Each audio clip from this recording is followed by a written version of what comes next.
Here now, a lawmaker. He is leading the effort to secure America's secrets. That's Florida Senator Marco Rubio. Senator, all right, so we've got Hunter Biden, who had access to Joe's, top secret classified documents when he was staying at his house. I think I agree with Senator Cruz.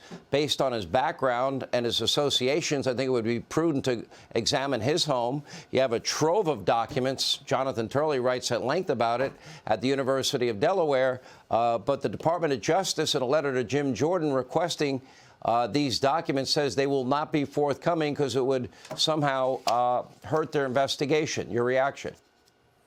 Well, we got a similar letter in the Intelligence Committee. It's a bipartisan letter because it was sent by the chairman, who's a Democrat, Mark Warner, and myself, and their answer is that it would imperil the investigation. It's a silly letter. It's a ridiculous letter. It doesn't even answer the question we asked.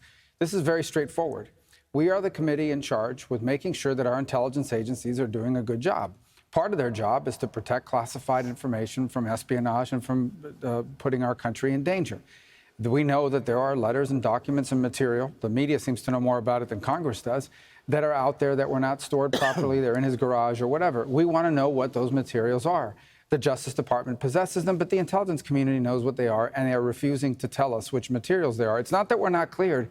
We've probably seen some of these documents and materials over the years. They won't tell us which ones they are. So how can we know if there's a risk here? How can we know if any damage has been done and whether the plan to mitigate that damage is sufficient if we don't know what we're talking about? Their refusal to tell us what was exposed is not sustainable. It's not acceptable. And I think you're going to begin to see us take action, I hope and I expect, on a bipartisan basis until they do. I don't think there's going to be any bipartisan anything with the Democrats. That's my prediction. Now, I want to focus specifically. There are two investigations in the House, in tandem, especially with some of what you're looking for as well.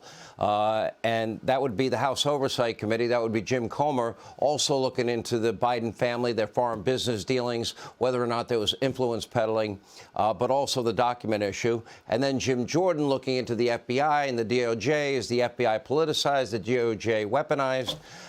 It would appear that the DOJ is now taking the position that they are going to stonewall every investigation every step of the way. They'll probably end up taking it to court, and they don't want to be transparent, and they won't be transparent. That's my guess where this is headed. Does Congress have any other means available to it? Can you expedite the legal process?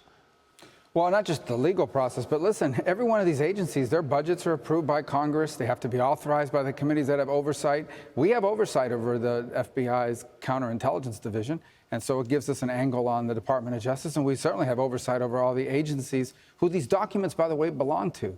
These documents that they have in their possession do not belong to the FBI or the Department of Justice. They belong to the intelligence agencies that authored them, and they should be answering to us. And if they don't, then I think that we're going to have to begin to do some of the things that we can do here in terms of not authorizing, signing off funding, et cetera, until they respond to us. Otherwise, and I know what they're going to say, though. They're going to say, well, this is impeding an investigation and the special counsel, et cetera. Right. But it isn't, because I'm not asking for details about their investigation. I simply want to know what the materials are. That's all I want to know. I want to know what the materials are, and I want to know what the intelligence agencies have concluded is the damage that was done from those materials being taken, and I want to know what plan we have to deal with that damage. That is the job of our committee, and that's what we're focused on. The House committees have different jurisdictions. They can go broader. They can go in different areas. Ours is pretty laser focused. We need to know what those documents are so we can make a determination as to whether or not there was damage done and whether the plan we have to mitigate that damage is sufficient. But we can't know that if we don't know what the material is, and their refusal to tell us is unacceptable and unsustainable, and there are going to be consequences, and I hope they'll voluntarily begin to cooperate, or we're going to have to start doing some of that stuff. Okay, now let's say they don't cooperate. What are the consequences? Well, and I've said I'm not going to get in the business of threats, but I can tell you what's at our disposal, and it goes beyond just blocking nominees.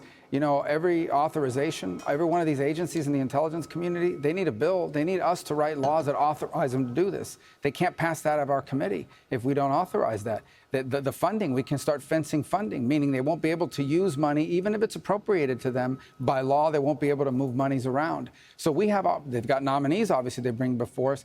They're coming to us all the time to reprogram funds, to move money from one part of the budget to another because they need it for some other purpose they didn't anticipate. These are all options at our disposal, and we're going to begin to use them if we don't get answers. And with the Republican majority in the House, they could defund it until they cooperate. Is that right?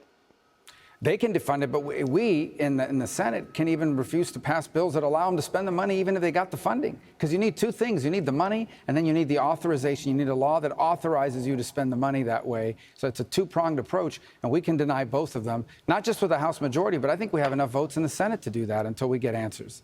All right, Senator Marco Rubio, appreciate your hard work as always.